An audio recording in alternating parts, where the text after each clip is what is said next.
Welcome to New Possibilities. I speak truth to power without fear. Today I was looking on my YouTube channel and just going through my subscriptions, and I came across a video by Boyce Watkins. And when I saw the title, I was disgusted. And I was disgusted not because of what the video was about, but more so about the circumstances. So Boyce Watkins' video is entitled, "Here Are a Few Disturbing Truths About Donald Trump." Most people understand that I oppose Donald Trump. I'm against everything that he stands for. Throughout the campaign and the election, I've done countless videos and written countless articles renouncing Donald Trump. So this is not about my attitude towards Donald Trump per se. My disgust with that video, with the title of it alone, was just the mere fact that here you have a man, Boyce Watkins, who spent close to a year downplaying the significance of voting. In fact, this man outright encouraged people not to vote. Now, he'll say, well, I never said don't vote. And he also made some other comments in response to a comment I left to his video. And I'm going to go through his full comment and then just provide more information about it. So basically, here's what I said. I said, you could have used your platform to make a difference in this election. Instead, you encourage gullible, uninformed people not to vote. Now the KKK's candidate has won the election. Man, it's too late to criticize Trump now. And I go on. And then in response to that, Boyce Watkins says, get your facts straight. I never said don't vote. I said do what your heart and mind tell you to do. Now, this man is basically playing a game of semantics because for months, this man has been posting videos basically downplaying the significance of the vote, downplaying the significance and the importance of black people exercising their right to vote. This man has written articles talking about how not voting can be used as a political strategy. I will post links to the articles and the videos so you can see them for yourself. I'm not going to copy them and play them in this video. You can just watch them for yourself. Anybody who watches Boyce Watkins' channel knows that for quite some time he's been downplaying the significance of voting. This man, for all intents and purposes, has discouraged the black community from voting. And I find this disturbing. It's one thing for an individual to say, well, I'm not going to vote. That's one thing. And people have the right to vote or to not vote. It's a free so-called country. But when you have a large platform where you have 150 something subscribers, and he probably has more than that by now, when you're a man of influence, you're a man that people listen to, you are a man that people follow. When you get on a platform downplaying the significance of voting, talking about how not voting can be used as a political strategy, you know damn well that there are many people that are going to follow your reckless, irresponsible example. So don't sit up here and pretend like you can disclaim responsibility for this. Like you can back away from all these videos that you have done, from the articles that you have written, simply by saying that you did not outright tell people do not vote. When all intents and purposes, through your actions, you did. Through your videos downplaying the significance of the vote, you did. It's like a rap artist. They don't have to tell young people to use drugs or to engage in promiscuity or to engage in violence, but by glorifying those things, by constantly romanticizing those things, they are in fact indirectly encouraging the youth to follow their bad example. And that's exactly what you have done by discouraging people from voting, by implying that the vote doesn't matter, that the vote doesn't count, and then implying that somehow by not voting you're going to have some kind of impact on these politicians, which is stupid. By not voting, essentially you don't count at that point. These politicians pander to communities that actually come out to vote, communities that actually care about voting.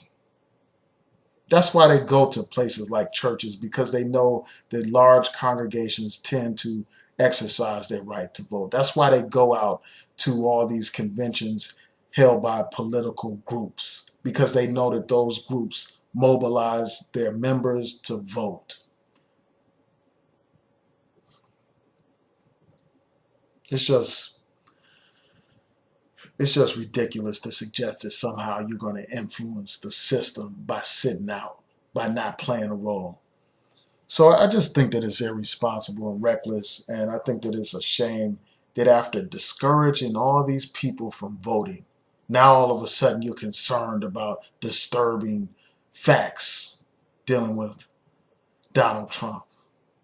Now all of a sudden people want to criticize Donald Trump when these people didn't even have the intelligence to actually exercise their right to vote and to encourage other people to vote. And I just find that to be disgraceful. I frankly do. And deeply disappointing, because I mean, you're a man that I respect. I just don't respect your position on voting. I think that it's wrong. I think that it's irresponsible. I think that it's reckless. Our ancestors fought for our right to vote. They fought and died for that right. They faced police dogs. They faced the fire hoses. They faced batons upside their head. They faced the bullets. Medgar Evers was killed in front of his home so that we could vote.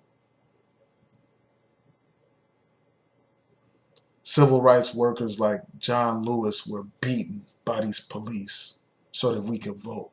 Those 3 civil rights workers were killed so that we could have a right to vote.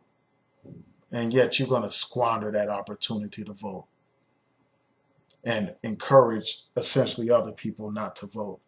And now you got the nerve, the audacity to whine and cry about Donald Trump or complain about Donald Trump, when you had an opportunity to make a difference and you squandered it, you blew it. And people need to take things like this into account when they evaluate leadership. You are a leader whether you want to be one or not. People follow your example. They listen to the words that you say. And the thing is, we have to evaluate our leaders in a more objective way. When you evaluate somebody, you look at their track record. When you evaluate, for instance, a football team, you look at how many games they've won. When you evaluate a coach, you look at how many games that coach has won. You look at his track record. When you look at a boxer's track record, you see how many fights he's won, how many people he's knocked out, how many times he's been knocked out, how many fights he's lost. You evaluate people based on what they have produced. But too often in our community, we allow people to lead us when they don't have any track record of producing anything for the black community. Here you have these people that are so-called leaders. They aren't putting forth any kind of concrete political agenda and trying to affect change, trying to get laws passed that would be beneficial to the black community, policies passed that would be beneficial to the black community. No, they're not doing that. They would rather just talk to you. And for too many of us, we are fine with that. And that's the problem. We are more concerned about being entertained than we are about results. So we accept these people as our leaders, and that's a disgrace. Now, I just want to respond to a couple of things that were said in the comment section. Like when I left my comment, Boyce Watkins replied, and I've already addressed what he had to say. But there is one other thing that I wanted to address that he said, and then I'll go on to address some of the things that people said in the comment section in response to me. This man went on to talk about how Asians are like some kind of role model for us. I'm going to find his exact quote right here before I, respond, so that I'll have it exactly the way he said it. Just bear with me a second. Here's what he said. So in response to one of my comments, he said this. He said, Asians don't vote, and they are doing far better than black people. And then he goes on to say, voting for the right white man or woman is not going to make you successful in America. White people don't love you. Let that dream go. But yet, in the same breath, in another comment, this guy is talking about how he's not discouraging people from voting. But then he has this comment right here, this obviously discouraging people from voting. So let's deal with this Asian issue. You know, people often want to present these Asians as if they're some kind of model for us. And this is something that Yvette Carnell addressed in her debate with Boyce Watkins. You can't compare the black community to Asians. The Asians weren't held in captivity and bondage for hundreds of years and denied the opportunity to build wealth. They weren't in that position like the black man and woman in America. They weren't stripped of their cultural identity, of their language and their religions and all their humanity like the black community has been. They have ties to their motherland. Unlike us, our ties are more symbolic instead of concrete. They have ties to their families over there. So they're able to build business ties that way. Also, many of those people, they come to this country with education and resources and the means to open businesses, and they are given far more opportunities to secure loans in order to establish business. So to compare them to us is like comparing apples to oranges. We're not in the same boat. We're not in the same situation. Our situations are completely different. And it's time for us to stop idolizing these Asians who exploit our community. So that's one thing that I want to address. And then this guy went on to talk about looking at some white man or woman to make us successful in America. Nobody's talking about how these politicians are our saviors. Nobody's making that kind of argument. I'm certainly not making that argument. But we have to deal in reality. This world, this country that we lived in is shaped by policies that are enacted by Congress. It's shaped by decisions that are made by justices appointed by the Supreme Court. Appointed by the president to the Supreme Court. Those things have impacts on our lives. So we can't pretend like the decisions of these politicians don't affect us positively or negatively based on who we vote for. There are all kinds of examples of how people have actually benefited from government policy, like the Fair Housing Act, the Civil Rights Act, the Voting Rights Act, Head Start, public schools, healthcare. All these things benefit people.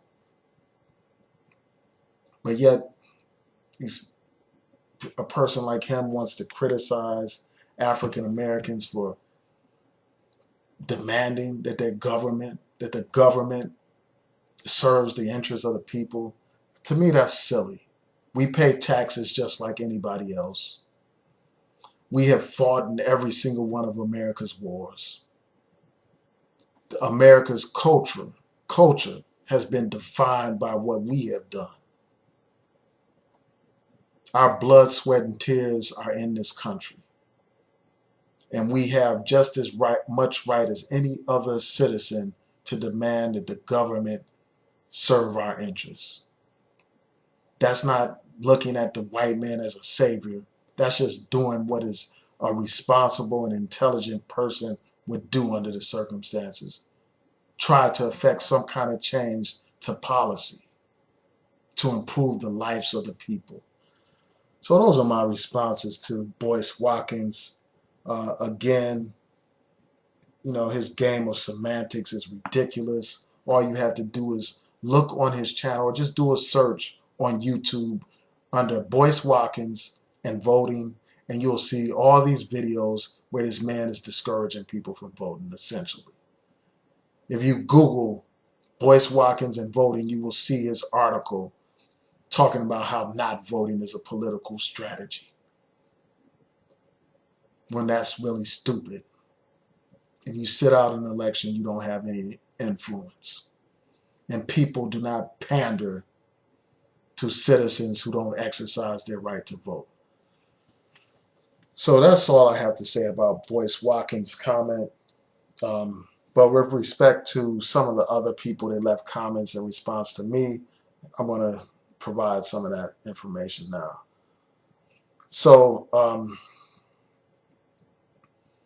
some people said, well, they had some questions, and I'm going to address some of those right now.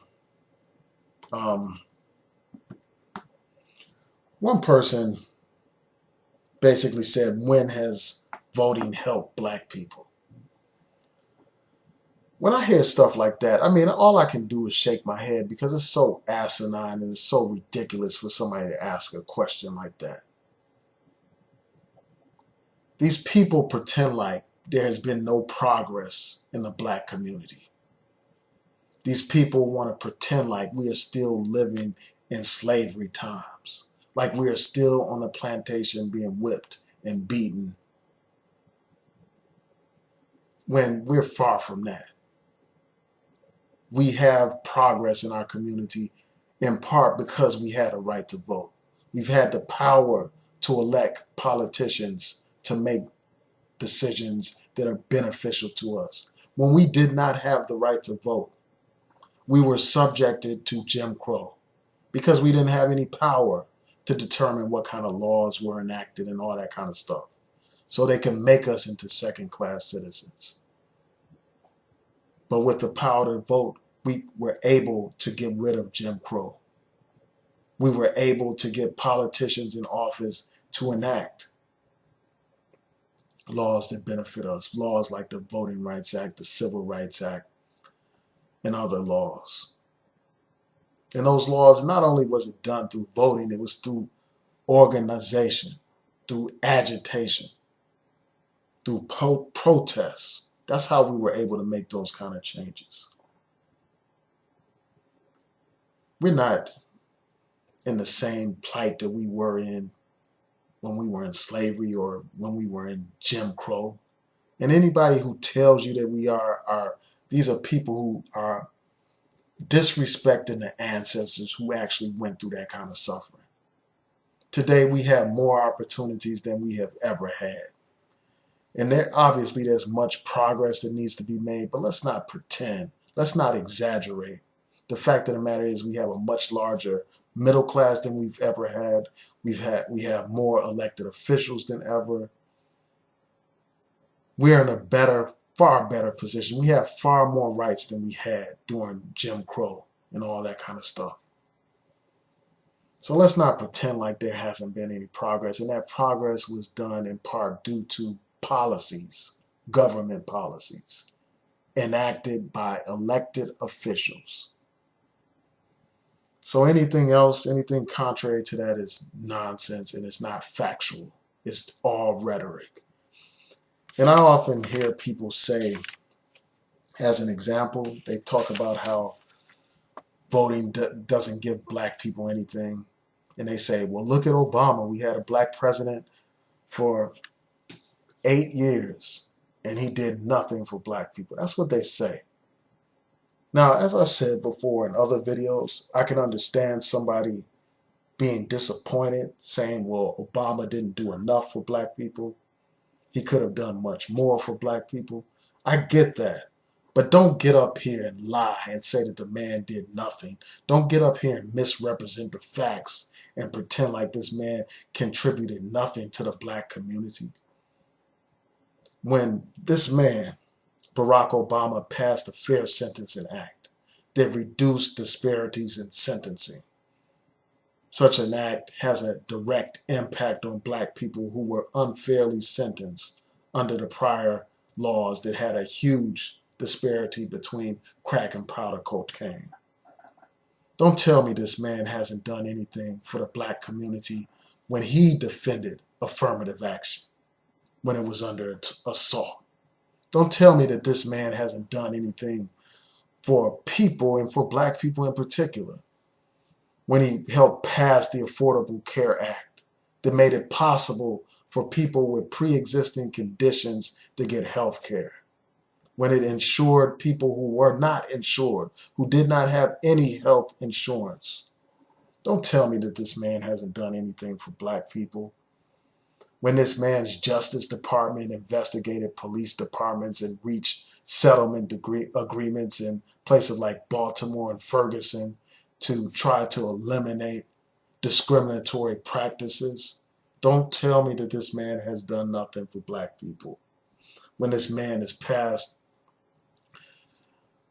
or implemented the Brother Keepers Act and he's pardoned many nonviolent drug offenders. Don't tell me that this man hasn't done anything. When this man helped save the auto industry in America, thereby saving thousands of jobs and protecting people's livelihood. And many of those people were African American who benefited from the actions that the president took to save the auto industry. I could go on and on, but I won't. My point is the vote matters, and I don't have patience for people that want to complain about the situation after the fact, after they discouraged people from voting. And then they don't want to take responsibility for their irresponsible and reckless advice. Stuff like that causes me to lose respect for people. I don't want to hear your belly aching and whining and crying about Trump now. Just like those protesters. The people are protesting in the street because Donald Trump has been elected. As I said on Facebook, did any of these people vote? Did these protesters vote? Did they vote? Damn a march. You had a chance to prevent Donald Trump from being elected. But instead of doing that, you want to march after the fact. It's too late for marches. It's too late for videos critical of Trump when you didn't do a damn thing to stop him from being elected. And just before, these people start commenting, talking about Hillary Clinton, blah, blah, blah, let me be perfectly clear. People who are subscribed to this channel, people who are familiar with this channel, know damn well that I don't support Hillary Clinton. It's not about Hillary Clinton. It's about people exercising their right to vote. That's one of the most powerful voices that we have, is our right to vote. And only an idiot, only an imbecile will voluntarily surrender that voice.